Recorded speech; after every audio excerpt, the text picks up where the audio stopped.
Here's how I did 250 pull-ups for an entire month without any rest days. Just me, the pull-up bar, and the dedication to keep going and execute the challenge. Why am I doing this? Who's one more to carry the boats? I got the inspiration from David Goggins. He was doing 15,000 pull-ups in 1 month. That's around 500 pull-ups a day. I cut it in half, so I did 250 pull-ups a day, doing sets of 5 pull-ups every 30 seconds or 10 pull-ups every 60 seconds. With this method, I got around 250 pull-ups in 30 minutes. On some good days, I did 500 pull-ups, so at the end of December, I did around 8,000 pull-ups in total.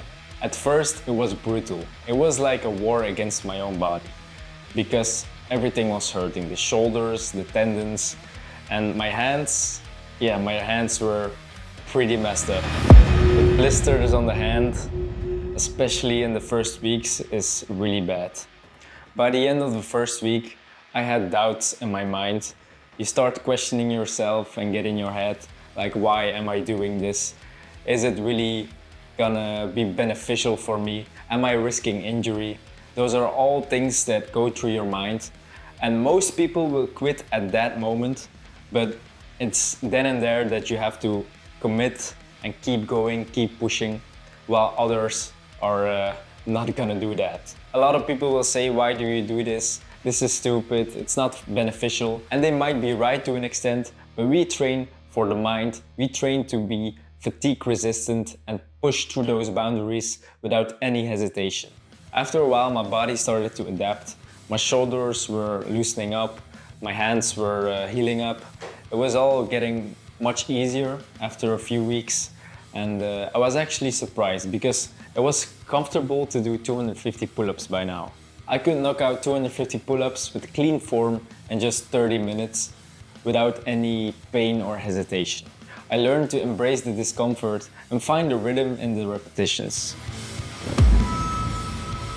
The overall results from a challenge like this were increased grip strength for your pull-ups and bulletproof shoulders and back muscles, I can tell you. And my endurance for both physical and mental strength was at a new level. On day 31, as I finished my final rep, I was just happy that I could rest for 1 day and not do pull-ups. Do I recommend doing 250 pull-ups a day for a month? For most people, no, not at all. But I recommend setting a challenge or goal that scares you. When you execute that goal, you will move on to the next thing, and before you know it, you did things that you didn't know was possible. You will find that the limitations you placed on yourselves weren't really there and were all lies in your head. I think by now I could do 500 pull-ups a day for a month, but that's for another time. I'll let my body rest for a bit and do different exercises for other muscle groups. But let's see, maybe I will do a challenge in the future again. And I'm not sure if I'm gonna film it, but until then, see you on the next one and keep grinding.